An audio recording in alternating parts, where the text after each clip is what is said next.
Bienvenue sur Fujiko. Je vais vous montrer, j'ai vu un tuto de peinture, je vous mettrai en description le lien. C'est un tuto pour faire ces décors. Voilà de quoi on va pas faire. On va passer de ça à ça, avec un effet pierre. Alors ça c'était un prototype que j'avais fait, donc je vais l'utiliser. Je l'ai fait du PLA noir. J'ai peint en gris avec une couche, un après, une couche de base, avec du blanc et un gesso noir. Et ensuite, je vais utiliser de la peinture blanche. Voilà. Et je vais utiliser cette éponge. Alors c'est une éponge qui est très intéressante et très texturée, achetée à Action. Elles sont vraiment bien pour ça, pour de la peinture. Et c'est absolument formidable avec la partie arrondie. On va pouvoir mettre la matière ici, sur les bords aussi bien sûr, et on va pouvoir doser. Vous verrez, on dose au fur et à mesure en appuyant avec la partie là pour venir le plus possible au centre pour mettre plus de matière, plus de blanc. Donc c'est parti. Voilà. On prend du blanc comme ça. J'en ai un peu beaucoup. On l'étale. On l'étale bien. Voilà. On l'étale bien. Et c'est parti pour cette pièce. Donc on va commencer par le bord, tout doucement. Voilà. Et on tapote. Sans trop en mettre au début, parce qu'on est sur le bord. Après on va pouvoir aller au milieu.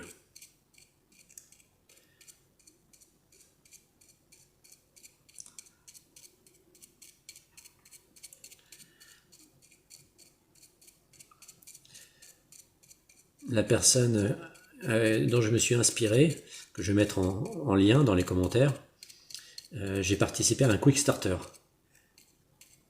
Et j'ai vu cette vidéo, justement, il fait beaucoup de décors.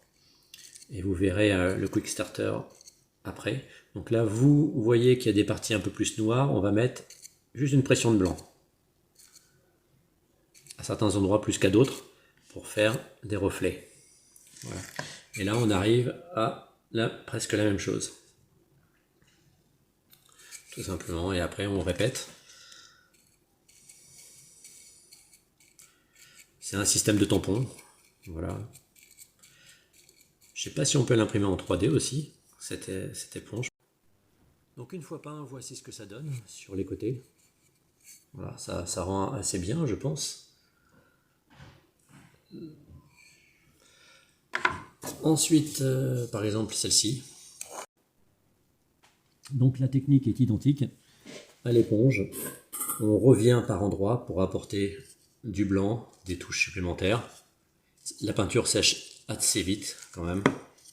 Voilà ce que ça donne. Et donc on voit justement dans les creux, ici, là, on ne peut pas aller avec l'éponge. Donc, comme on ne peut pas aller avec l'éponge, on va prendre un pinceau. Ce fameux pinceau, on va prendre ici le blanc et tout doucement venir déposer un peu de matière en tapotant.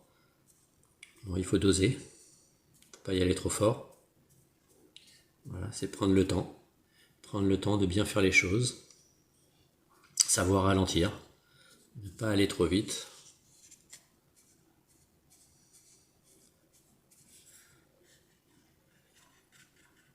Et aller doucement parce que c'est aussi apprendre à ne pas tout contrôler. Apprendre à laisser faire les choses. Quand on apprend à ne pas tout contrôler, on arrive à accepter qu'on ne peut pas tout contrôler. Et c'est le lâcher prise.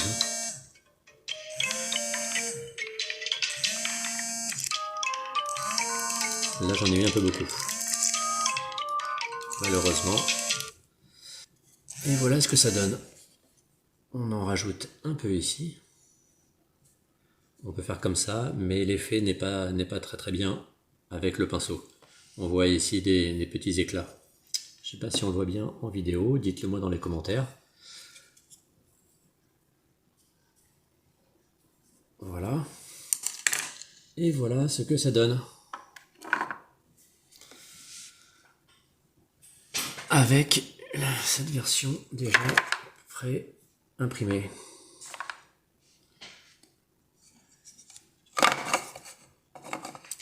Alors, si vous avez aimé cette vidéo, mettez un pouce et abonnez-vous. Je vous remercie. N'hésitez pas à mettre dans les commentaires si vous trouvez d'autres techniques et si vous avez d'autres demandes pour d'autres vidéos et exprimez votre créativité surtout. Merci.